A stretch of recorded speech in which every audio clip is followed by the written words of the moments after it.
وہ کلمہ ہے جس کے معنی مستقل ہو اور وہ اپنے سیغے سے 3 زمانوں میں سے کسی ایک زمانے پر دلالت کرے۔ البتہ جو تعریف میں نے یاد کرا رکھی ہے پہلے، کہ فعل وہ کلمہ ہے جس کے معنی دوسرے کلمے کے ملائے بغیر سمجھ میں آ جائے اور تینوں زمانوں میں سے اس کے اندر کوئی زمانہ پایا جائے۔ ٹھیک ہے، یہ تعریف یاد کر لینی ہے ہر ایک طالب کو، پرانی والی۔ کوئی اگر یاد کرنا چاہے نئی والی تعریف تو نئی تعریف بھی یاد کر سکتے ہیں، لیکن آسان پرانی والی ہی رہیں گی کہ فعل وہ کلمہ ہے جس کے معنی دوسرا کلمے کے ملائے بغیر سمجھ میں آ جائے اور اس کے اندر تینوں زبانوں میں سے کوئی معنی پایا جائے۔ جیسے مثال دی ہے اس کی، جیسے نصرہ، تو نصرہ یہ واحد مذکر غائب کا صیغہ ہے، اس کا ترجمہ ہوگا نصرہ، مدد کی اس ایک مرد نے۔ تو ظاہر سی بات ہے، دیکھو یہ نصرہ ایک ایسا لفظ ہے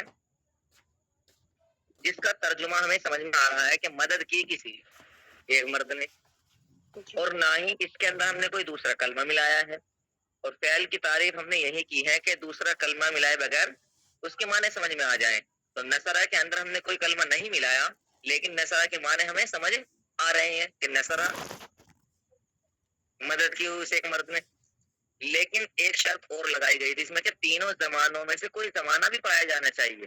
اگر تینوں زمانوں میں سے کوئی زمانہ نہ پایا گیا تو پھر فعل نہیں ہوگا۔ تو اس لیے جب ہم نے دیکھا کہ نصرہ مدد کی اس ایک مرد نے، تو اس کے اندر زمانہ ڈھونڈا ہم نے کہ کون سا زمانہ پایا گیا، تو ہم نے دیکھا کہ مدد کی اس ایک مرد نے، تو مدد کی یہ پتا چلا کہ پرانی بات چل رہی ہے، مدد کی اس نے پہلے کی، کبھی اب نہیں کری، اب نہیں کر رہا وہ، نہ ہی آگے یہ کہہ رہا کہ میں کروں گا، بلکہ مدد کی۔ اس سے پتا چلتا ہے کہ پہلے ہی کر چکا ہے، کافی دن پرانی بات ہے یا 2-4 گھنٹے پرانی بات ہے، پہلے کر چکا وہ۔ تو اس کے اندر ہمیں پتا چلا کہ زمانے میں نے بتائے تھے 3 ہیں، ایک تو وہ جو گزرا ہوا جو چلا گیا، ایک وہ جو چل رہا ہے، ایک وہ جو آنے والا ہے۔ تو لہٰذا اس کے اندر جو زمانہ پایا گیا وہ پایا گیا جو پیچھے چلا گیا، یعنی ماضی گزرا ہوا زمانہ اس کے اندر پایا گیا۔ تو لہٰذا یہاں پر فعل کی پوری تعریف پائی گئی، نہ تو دوسرا کلمہ ہم نے ملایا، اس کے معنی بھی سمجھ میں آ گئے، اور جب زمانہ دیکھا تو اس کے اندر ماضی زمانہ پایا گیا، تو اس لیے نصرہ کو ہم فعل کہہ دیں گے۔ پھر آگے ایک مثال دے رکھی ینصرو، یہ مضارع ہے، اس کا ترجمہ ہوگا مدد کرتا ہے یا کرے گا وہ ایک مرد۔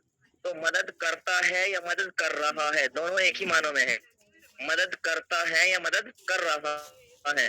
اگر میں آپ کے سامنے یہ کہوں کہ مدد کر رہا ہے، تو یعنی فی الحال موجود ابھی کی بات چل رہی ہے، تو وہ ابھی مدد کر رہا ہے، میں پڑھا رہا ہوں۔ تو فی الحال اگر میں آپ سے یہ کہوں کہ میں پڑھا رہا ہوں، تو کیا ہے، یہ تو مطلب ہے کہ ابھی پڑھا رہا ہوں، یہ اس کا مطلب یہ ہے کہ پیچھے پڑھا دیا، کل کی بات کر رہا ہوں یا پھر کل کو آنے والے کی بات کر رہا ہوں، نہیں، میں ابھی کی بات کر رہا ہوں کہ میں پڑھا رہا ہوں یا میں مدد کر رہا ہوں۔ تو اس کے اندر جب ہم نے زمانہ دیکھا تو زمانہ میں موجودہ پائے گا کہ مدد کر رہا ہوں، میں پڑھا رہا ہوں، میں کھا رہا ہوں، میں سو رہا ہوں۔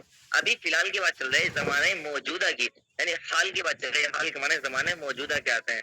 تو ینصرو کے اندر ہم نے دیکھا کہ دوسرا کوئی کلمہ نہیں ملایا گیا، اور لیکن جب زمانہ دیکھا تو زمانہ اس کے اندر 2 زمانے پائے گئے، تو موجودہ اور ایک آنے والا، مدد کر رہا ہوں یا مدد کروں گا، ٹھیک ہے، یا وہ مدد کرے گا، تو دونوں زمانے اس کے اندر پائے گئے، تو لہٰذا اس کو بھی ہم فعل کہہ دیں گے۔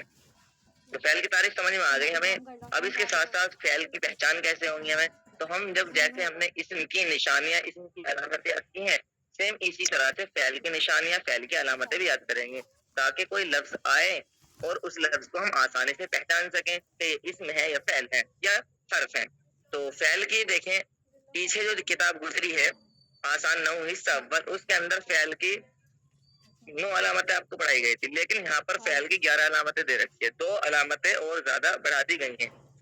اصل میں تو اگر دیکھا جائے تو فعل کی 9 ہی علامتیں ہیں اور اسم کی 11 علامتیں ہیں، لیکن یہاں پر ایک ایک بڑھا کر کے دی ہیں۔ اسم کی یہاں پر 12 علامتیں دی ہیں اور فعل کی یہاں پر 11 علامتیں دی ہیں، 2 علامت فعل کے اندر بڑھا دی گئی ہیں۔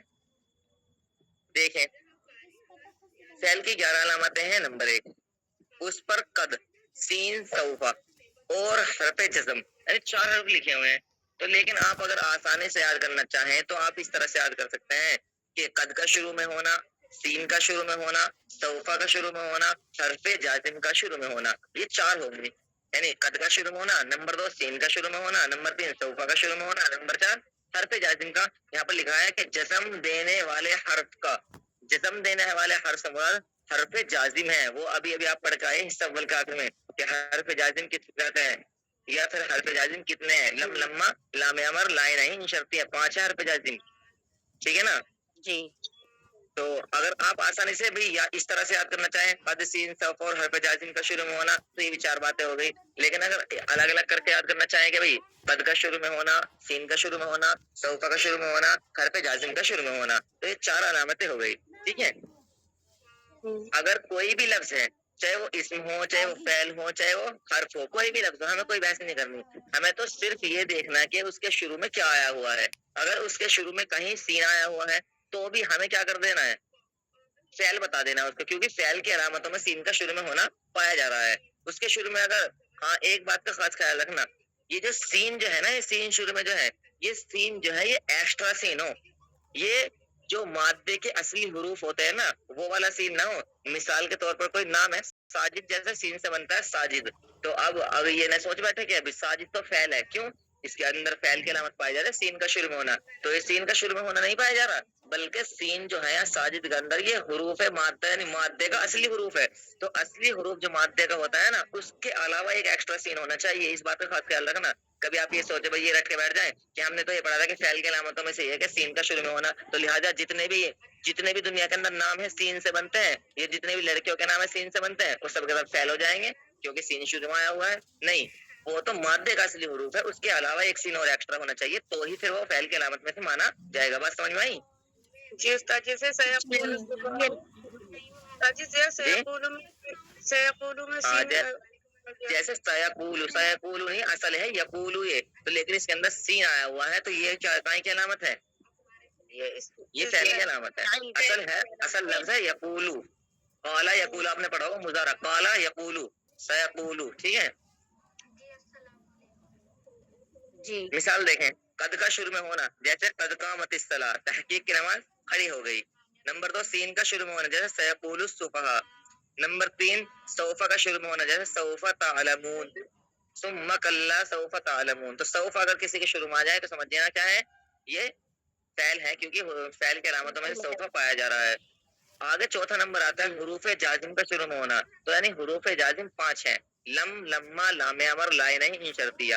اگر ان 5 حروف میں سے کوئی لفظ شروع میں آ جائے، کسی جملے کے شروع میں اگر ان 5 لفظوں میں سے کوئی لفظ آ جائے تو سمجھ جانا ہے کہ یہ حروف جازم آیا ہوا ہے. تو حروف جازم آنے کی وجہ سے یہ فعل ہو گیا ہے، کیونکہ فعل کی علامتوں میں سے یہ ہے کہ حروف جازم کا شروع میں ہونا. نمبر 5 پر دیکھیں، نمبر 5 پر یہ ہے کہ اس کے آخر میں ضمیر مرفوع متصل کا ہونا، یعنی ضمیر مرفوع متصل آخری میں ہو. اس سے کیا مطلب؟